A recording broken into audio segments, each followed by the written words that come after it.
YNW Melly waa 23 sano jir. YouTube channelkiisa waxaa ku xiran in ka badan 6 milyan oo qof. Heesaagan ayaa mar walba ku hanweynaa mar inuu arko isagoo caan ah dadkana ay isku sawirayaan. Wuxuu sameeyay wax walba oo caan ku noqon karo dumar, lacag, hub, laakiin wuu heli waayay caannimada ilaa uu ka ogaaday mas'uuliyadda. Haddii uu ku biiro kooxdaasna inuu heli doono caannimadii uu rabay iyo lacag aad u fara badan.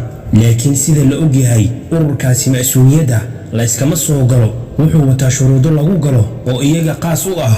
YNW Melly ayay u yeereen waxayna ku dhaheen waxaad rabtaa inaad caan noqoto oo aad hesho lacag. intaba agteena waa laga helaa oo waan ku siin karnaa, laakiin shardi ayaan wadanaa si aad noogu soo biirto. Melly ayaa ku dhahay maxay yihiin shuruudaha. waxaasoo dhan diyaar ayaan u ahay. marnaba isma weydiinin qoladaasi waxay soo wadaan maxay yihiin. wuxuu raali uga ahaa wax walbo ay dhahaan. waxay u sheegeen in uu dilo labada saaxiib ee dhankiisa ugu wanaagsan, waliba ay iskuulka soo wada dhigteen oo yaraantooda saaxiibo ay ahaayeen. laakiin wuu yaabay Melly markii sidaasi lagu dhahay. wuu fakaray isla markiiba wuxuu ku dhahay diyaar ayaan u ahay. wuxuu dilay labadiisa saaxiib ee dadku ugu dhawaa, wuxuuna dilkaasi sii raacsiiyey askari. wuxuu soo saartay meedadkooda baabuurka, isaga ayaana duugay. askarta ayaa gacanta ku dhigeen Melly waana la xiray. wuxuuna soo saaray hees uu ku sheegayo siduu u dilay saaxiibadiisa. waliba heesta ma ahayn mid leh muuqaal aad u wanaagsan, laakiin layaab ayaa yimid kadib heestaasi markii ay daawadeen in ka badan